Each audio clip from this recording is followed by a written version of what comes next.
Welcome into ATL Day Ones with Jarvis and Tenitra. Coming up on today's show, is Dean Pease coaching in this last game?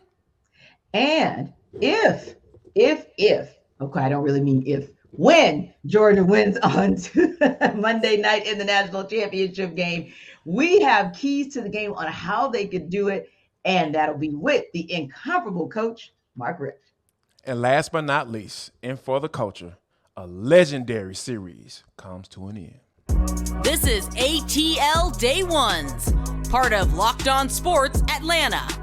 And it starts now.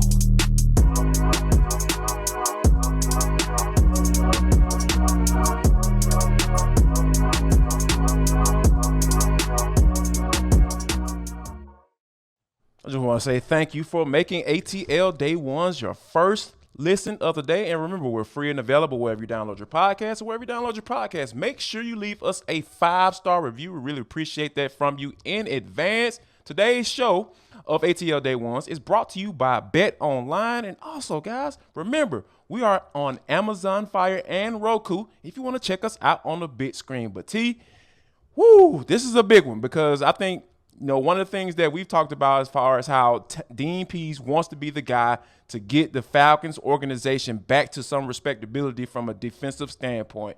And we saw a few glimpses of that, and we've seen a few glimpses of that as of late, holding teams under 20 points. Now, granted, the offenses that they've been facing haven't been all that great. However, the Falcons will take it how they can get it when you're talking about improvement and everything like that. And I don't think it's no secret that since A.J. Terrell has come back, things have kind of calmed down a little bit in the passing, defensively in the passing game. So I think when we heard that yesterday that Dean Pease was, according to the AJC, that he was considering retiring, and he said that the decision is going to be made between he and his wife. So obviously, Arthur Smith is not going to be involved. So this is going to be something that, Dean Pease and the wife is saying, you know what? And if the wife is involved, the one thing that I've learned from being a married man for 10 years, if the wife isn't involved, more than likely, it's going to skew towards what makes sense for the wife. And I think that Dean Pease might be 1 foot out the door. And as a married man of 10 years, I thought what you were going to say is happy life because of happy wife. Yes, indeed. That too. That's what I said. You can at least tell my wife that. That's exactly what I said.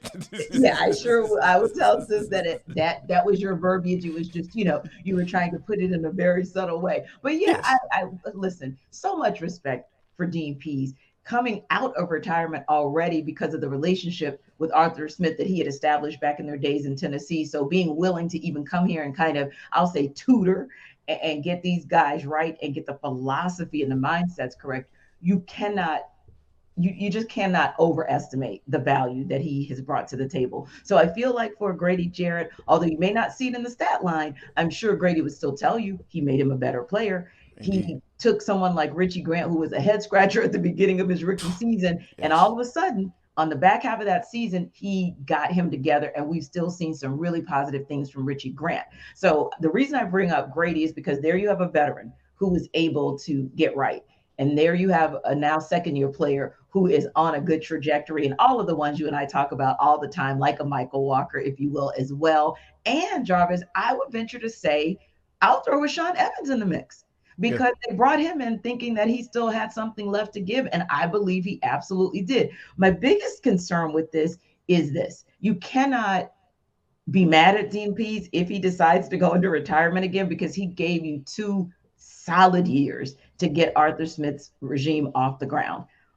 The group I worry about the most is probably the rookie classes coming, because I feel like that class is going to miss out on, oh my God. And I know at some point, Jarvis, he's got to retire at some point. Yeah, no doubt. Yeah.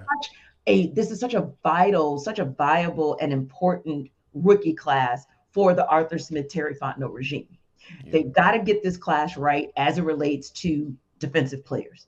And I sure do wish, if they did pick all 7 yet, that's my PSA for the day.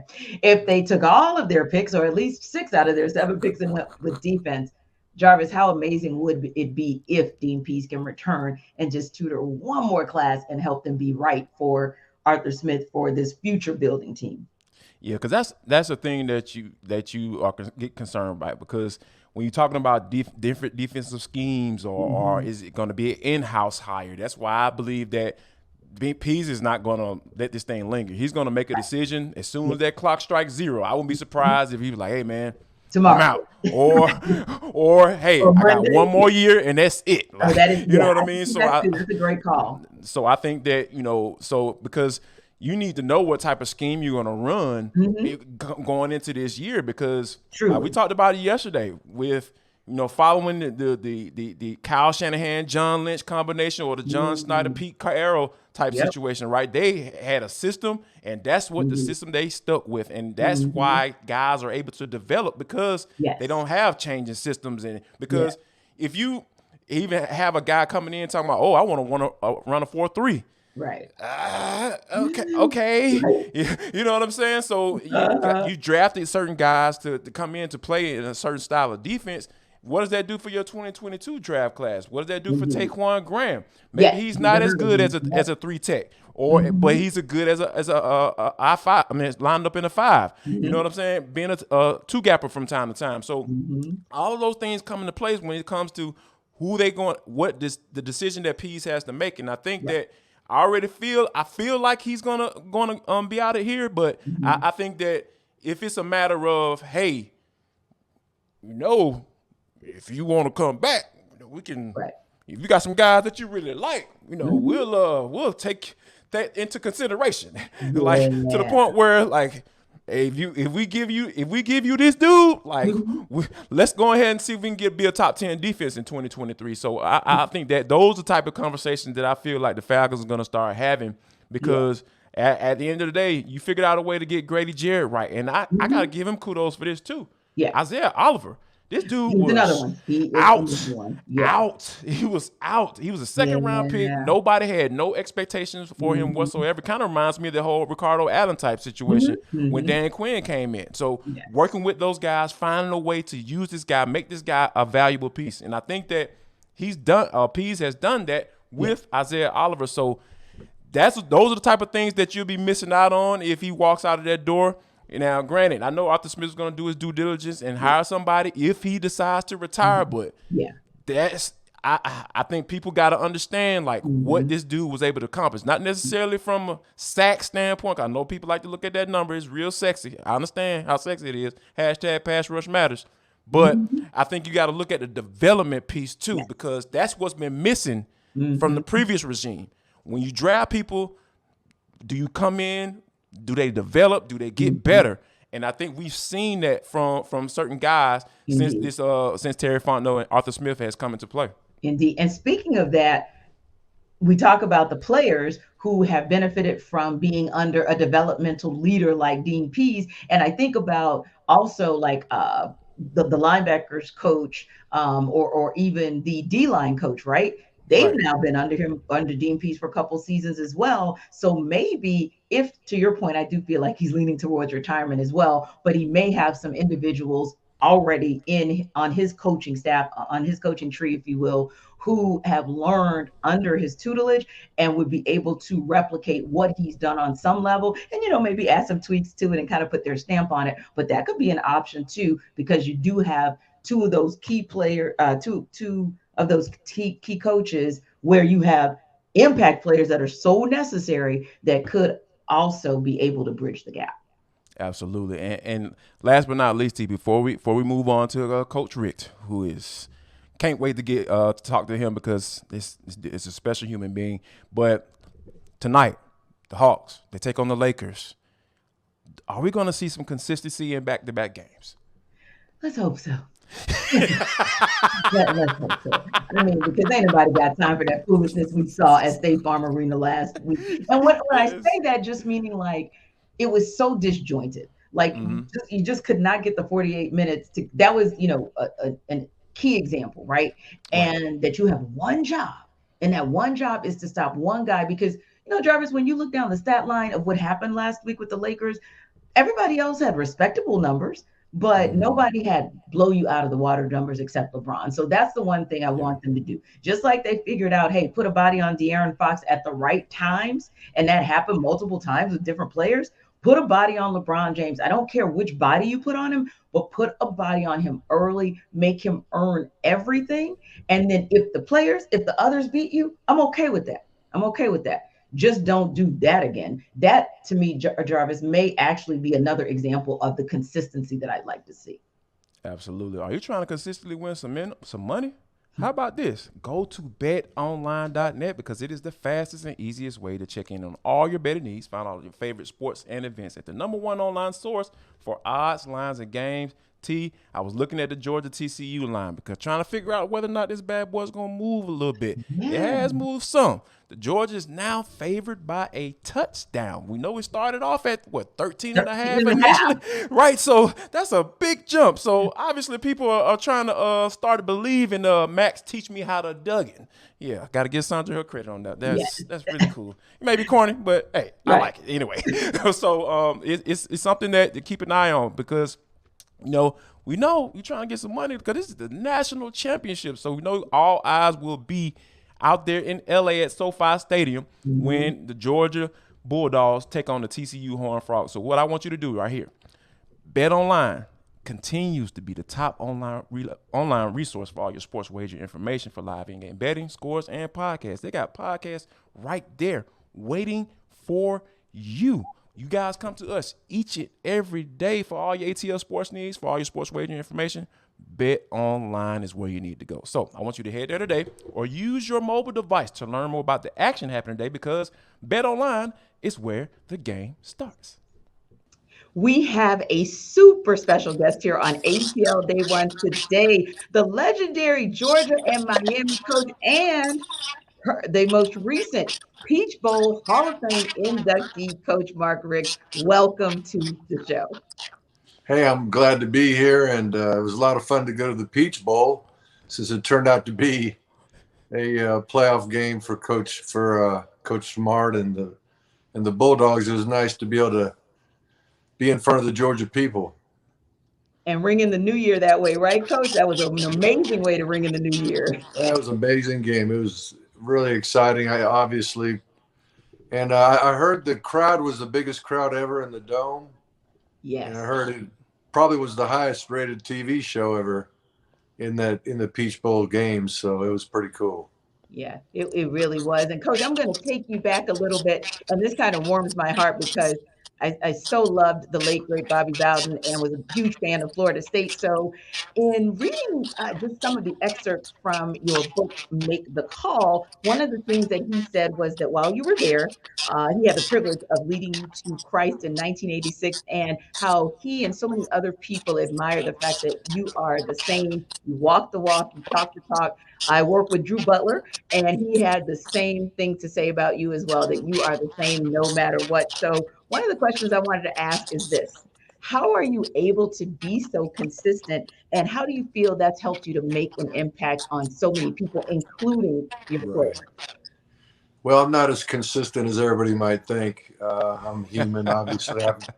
I've got my issues for sure. The beautiful thing is we're forgiven for all of our stupidity, and yes. We can't be comfortable in it. But I think, the decision I made to follow Christ in 1986 just set me on a trajectory of obedience, or at least the desire to be obedient to God. So my goal really from that point forward wasn't so much that I wanted to be a coordinator or a head coach or even a football coach. My goal was to try to live a life that God would be pleased with. And I basically just said, Lord, whatever you want me to do, I'll do it.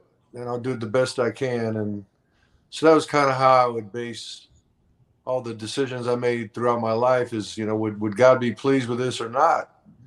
And it was, the goal was to, obey the best I could, and certainly a simple goal, but not necessarily an easy goal all the time. True indeed. Coach, one of the things that I've always admired about in that, right, is people when you say following God's word, right, or following what what you feel that he's telling you and where you should go. And I think it came to light a lot when people were talking about with Deion Sanders and how his decision to leave Jackson State, and a lot of people came into question about that. So my question to you is, did you ever find yourself in a point where people said that, hey, you probably should stay at Florida State or stayed at Florida State before you made the decision to go to Georgia? Oh, yeah. I mean, the bottom line is when you are in a position of authority, or if you're a leader of any kind and you make decisions, not everybody's going to be happy with it. And, it just goes back to my faith. If my goal is to please the media or please the administration or please the player or the parent or whoever it is, the bottom line is no matter what decision you make, somebody's going to be mad. And probably somebody's going to be happy. But the bottom line is if your goal is to, please God with what you do, I mean, obviously you have prayer, you have the ability to get in God's word. If something's contrary to God's word, it's easy to know that's not what he wants for you, but the bottom line is if you're pursuing integrity and you're pursuing the ability to hear God through prayer and going to church and getting in his word, usually the Spirit will tell you. Once you become a believer, the Holy Spirit enters into you and he'll guide you along the way. Indeed. And you speak about that guidance. You've given a lot of guidance to so many. And it's very interesting looking at the mark that you've made in Athens from day one, even to today. And I say that because Kirby Smart's there, and you hired him as a running backs coach in 2005, and so many others Mike Bobo, who was with you, he's now back at Georgia. And so I kind of look at that as the Mark Richt tree, right? And so how much is that a testament or a lasting legacy to you in terms of what you were able to establish in Athens? Well, you mentioned those two guys, Stacy Searles, Mike Bobo, Brian McClendon, Todd Hartley. A lot of those guys are there that were with me either at Georgia or Miami or both, or guys that I might have recruited and coached. But, the bottom line is those guys got opportunities. I mean, I didn't hire them out of high school, coaching. I mean, they all had very solid resumes. And Todd Hartley, for example, came up through the ranks at Georgia as a graduate assistant coach and all. But all these men were very competent, very established as coaches in their specific area. And Kirby believed that those guys were the right guys for the job. And I'm just thankful that they've got the opportunity to, be on hopefully back-to-back national championship teams. And speaking of the back-to-back national championship, coach, just the way the game ended, did that kind of bring up any memories of the wide left? So we have some Florida State kickers famous for that, but you on the other side of that one time when you were the offensive coordinator for Florida State, right? Right. The 1993 national championship, I think it was the 94 Orange Bowl. We were behind late, had a late scoring drive to take the lead by a point or two. This is Florida State versus Nebraska. And but we left a couple ticks on the clock. And I think it was Tommy Frazier, if I'm not mistaken, the quarterback for Nebraska, threw the ball down the middle. They caught it. And then it looked like the game was over, and everybody celebrating, going crazy. And then the refs put 1 second back on the clock, let them line up for a very makeable kick, a long kick, but makeable, similar to the one with Georgia, Ohio State. And by the grace of God, the kid in Nebraska missed about as badly as the kid at Ohio State did. So it wasn't a lot of drama once it was hit off his foot. But truly, if that kid makes the kick, we don't win the national championship in '93. Exactly. And if that kid from Ohio State makes that kick, obviously Georgia's out of an opportunity. So you just never know. I mean, football's such an awesome game. You got all kind of skill sets and body types and these wonderful athletes. And then you got about 150-pound kicker decides who wins and who loses. Exactly. And you hate that coach because it feels like he has one job and he didn't get it Right. done, but we all know that it plays leading Well, you up feel to bad. You feel bad for that kid. I mean, you don't Right. want Yes, exactly. you want Georgia to win, but you know the weight of the world was on that guy. Yeah, yeah. And the same thing, it's interesting, Coach, because covering the Celebration Bowl, Deion Sanders, tight end, had just the ball in his hand and could have just ended that game, and Jackson State would have gone on to an undefeated season. And Deion Right. Sanders had to go into that locker room and really encourage that young man and say, hey, Right. it wasn't just you. There were other plays, and you're going to be fine, and let's go forward. And I know that's a part of what you as Tough. coaches have to do. So, Coach, when you think about even Georgia, I know for me, and I wasn't even a player, I'm just watching it on TV. It was mentally, spiritually, emotionally draining, keeping us Right. to that last minute to see if Georgia was going to get it done. How do you, Coach, reset your team and say, okay, got to put this behind us and we got to get ready for that next game, much like Coach Smart has had to get those guys together and say, we got a national championship to go win. Well, I think what helps you the most, part of it is the experience of doing it a year ago, obviously. Mhm. But the other thing is, I know as a coaching staff, we start looking at tape of the next team before the players do, maybe by a day or half a day, whatever it is. But the bottom line is, once you turn the tape on and you see what you're about to face, it gets you back in the right frame of mind pretty quick, because everybody understands, players, coaches alike, that the next team's going to be very, very talented, very opportunistic, and good enough to beat you if you're not playing your best. So a lot of times just watching the tape of the opponent and understanding what's at stake and understanding what type of a challenge it's going to bring gets everybody back on base pretty quick. Yeah.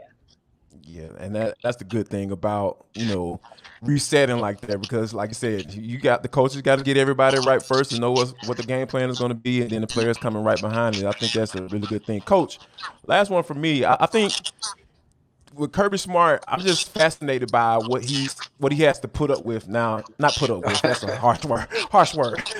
What he has to deal with as a head coach in today's college football world. We're talking about NILs and NIL deals and all those things Right. that's a part of recruiting nowadays. Like, what are some of your thoughts on those deals, and also on the other side with the players? They have to make these decisions too with what company they want to part with and stuff like that. So how do you feel about players and coaches having to deal with all of this NIL stuff? Well, it's the new normal. It's here to stay. It's not going away, I don't think, anytime soon. And once you allow someone to earn income, you can't really restrict it. So, some people are like, well, let's put a limit on it and all that kind of thing. But our country wasn't built that way. I mean, it's against the law to restrict earnings for somebody. So, it's going to be whatever the market's going to bear is what these kids are going to get. But, the same thing happens in the NFL. I mean, you'll have a quarterback making more money than an offensive lineman and things of that nature. And I think the kids will get used to it quicker than the coaches will. Mm-hmm. The other thing that's different, obviously, is the transfer rule, how quickly a guy can transfer if things don't go his way. So the hardest thing I would think now is to truly build a team and have that team attitude, because everybody's kind of worried about their own personal brand. And when it comes to NIL and things like that, or if I'm not starting today, I'm transferring, going somewhere else tomorrow. Mm-hmm. Or if you try to discipline me, I'm not gonna stand for that. I'm gonna move on, because I don't want to listen to what you got to say. So I think that would be the toughest part of coaching, is to try to, put a true team together and, be able to discipline guys and help them grow and mature through the mistakes they make along the way. And I think some of those guys, Coach, are learning that lesson the hard way, because when you look at the percentages of those individuals who are going into the portal who don't get picked up or ultimately decide to return to their schools, that's kind of a lesson in and of itself, Coach. So you're absolutely right. And listen, we could not wrap this up without asking you, when you look at Georgia, when you look at TCU, what coach would you say is that one key to the game for Georgia to win this championship, get that back to back? But also, what do you see as the key to the game for TCU? Too, we're going to put upsetting coach because we know they're there because they earned it too. But Right. does Dogs have Well, to do? What do the Frogs have to do? right. Well, teams that are used to winning are very hard to beat. I mean, even during the regular season, if you might even play a group of five team, but if they're an undefeated group of five team, they're tougher to beat than a Power Five team that's 600 winning percentage or whatever it is. So Yeah. teams that are used to winning are winning for a reason. They create good habits all along the way. They're solid in special teams. They're good with turnovers. They're good at taking the ball away and all that kind of thing. So, TCU didn't get there by accident. And how many times have they been in some tight ball games and come back and won it? Quite a few times. Everybody was leaving them for dead a bunch. So, if Georgia plays their best, will they win the game? I don't think there's any doubt about it. But if Georgia struggles and turns it over a couple times and gets himself in a situation where the game's a lot tighter than they hope for, it could get interesting. But I think TCU really needs to have a good start, a good fast start to give them the confidence to play with these guys. I think if they start slow, it could be a beatdown before it's over. But if they start hot in the beginning, they can make it interesting. Yeah, that's kind of how I felt as well, Coach. I feel like with TCU, and you don't want to say play a perfect game, but they're going to have to play near perfect and get out of those gates fast and furious, and then keep that same energy the entire game because, man, Georgia's got some guns. They got some weapons. We Yeah. shall see. We're all excited to see this game next week, but couldn't be more excited to have you here, Coach Rick, Coach Mark Richt.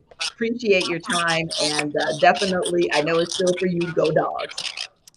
Yeah, I'm still a big dog fan for sure. So thanks for having me on the show. Y'all do a great job. Thank you, Thank you so Coach. much. Thanks so, Coach. So we were talking about some new and exciting things that are going on over there on Bet Online. We told you guys earlier how that line is changing with Georgia TCU. Well, one of our other partners, Built Bars, has some new things that you guys want to hear about as well. So they are a company that we told you guys about for months and months now. But we want to tell you that if you're looking for a new delicious treat with Built Bar, then they have that for you. What is that treat? It is churro, peanut butter brownie, and coconut almond. So that kind of goes with what Jarvis and I have been doing on the show, which is talking to you guys about how to be healthier and eat healthier. That's one of our New Year's goals, if you will. So you can do that too. And you can do it with a bar that tastes really good. So for starters, you're talking about 100% real chocolate. And the Built Bars, they taste just like candy bars. So that's a great thing because when it's healthy, you always think, it's not going to taste so good. Not in this case. And only 130 calories, 4 grams of sugar, and now 17 grams of protein. So that's even more than those Built Bars were before. Here's the other thing I think you guys are going to like.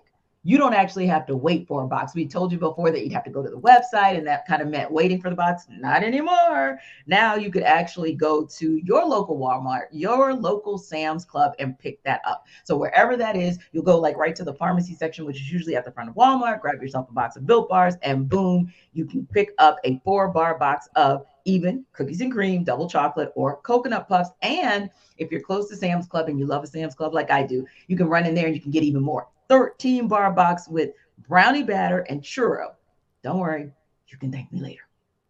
Absolutely. Locked On Sports Atlanta family. We are at 5,200 subscribers. Guess where we need to be? 6,000. Yes, we have a ways to go, but we can do it because we know you can do it. If you have not subscribed or hit that like button or turn that bell notification on, what are you waiting on? We need you to do it right now because we're trying to get to 6,000 subscribers today. I know that's lofty goals, but you set lofty goals in life, you fall. Set the moon, reach for the moon, fall in the sky. Let's go. I know that's not right. Yeah, we'll just roll with that. But see, this is for the culture. It is the intersection between sports, entertainment, and the culture, sometimes whatever the hell we want to talk about. Because today is no different. Because we talked about a legendary series coming to an end. Best Man, final chapters dropped. And when I tell you, this doggone series started all type of conversations to the point where, you know, the wife and I, we just broke this bad boy down relationship by relationship. Yes, yes. And, you know, and I think that, but I do want to get your thoughts, for your initial thoughts on the first few episodes, checking out the series. And it's so funny because my best friend, that's what we've been kind of doing. So we started it off like, who do you most identify with? And the funny thing is, episode to episode, it changed because it was based on the experiences that we saw and the evolution of that character, either within that episode or from the best man and the best man holiday, right? So it was really cool because I was anticipating and I was like, oh, I don't know, you know, how it's going to be, because normally sequels, they don't live up to the hype of the original. But most people say the best man with the best man, if not better. And I will tell you, the final chapter so far, I'm just through half of it, guys, a little under half of it, did not disappoint. So just seeing all of the fun with Quentin, the one who you never thought was going to get married, put himself in position to get married. But then when you saw, now I was surprised because I didn't know Nicole Ari Parker was going to be playing his fiance. Yeah, that was yeah, she was a little awkward. And yeah, but I think that was on yeah. purpose because like I think it was almost like they wanted to juxtapose, like they wanted you to see the discomfort that he was having with her, even though he looked like he was at peace and he looked like he was a very, you know, subtle and laid back Quentin. Now when you bring Shelby in the picture, then you see the real him come out. So my girl Shelby, I was like, she's stealing the entire series so far for me. Yeah, like the whole damn thing. And that dynamic is, I think, because I've seen the entire series, I think that dynamic right there between Shelby and Quentin is something that I feel like people should pay a lot of attention to. Yes. Because when you talk about authenticity and realness in relationships, understanding yourself, both people understanding who they are, and allowing them to kind of flourish in that and grow in that, man, it's some really good stuff. And I think that it's some very powerful stuff. And I think that people should definitely go check that bad boy out, because I don't understand, like, you know, Hugh, my dog. I kind of, little birdie told me on the street that, you know, he wasn't rocking with it, the series now, but why? Like, what's one little reason why he feel like the series just wasn't all that great? Right. Well, I think you just hit the nail on the head of one of the pieces. Now, the other one was hateration. Quit hating on Morris Chestnut. The fact that dude is still fine as hell is not his problem. Okay, that's a you problem, you Douglas. The random nakedness, like, I don't understand. It just seemed like it was random, though. T, like, you know what I'm saying? I bet your wife understood, because I did. She better not understood. Shoot, what you mean? She I'm right here. He understood the assignment. Okay. I get naked anytime I want to. You know. Good kid. Yeah, I know. See, I gave y'all a yeah. Sorry. Like I was saying. Let's move on. At least you're not hating on Morris Chestnut. Yeah, I ain't gonna hate on the man. You know what I'm saying? Like, yeah. What else does she want? Because she's got. I get it. We got all the man you need right here. There you go. But for me, what I love is what you said about Quentin and Shelby, because they, for me, represent the perfect imperfection that most of us individually and collectively in our relationships are. Most of us, I'll never forget this, and I know we got to go, guys, but guess what? We got more episodes to talk about next week anyway, so we'll bring you guys back up to speed on what we think about the remaining episodes. But to co-sign on what you said, I learned some years ago, somebody told me this concept of the mask and how we all give this presentation of ourselves. And most of us can keep up the presentation for a long time if it benefits us and gets us what we want, right? So in the case of Shelby and Quentin, they both just sat there being representatives. He was, you know, kind of the Svengali type who was just like, you know, I'm gonna do me, and, you know, I'll get it when I get with her and whatever. Yeah.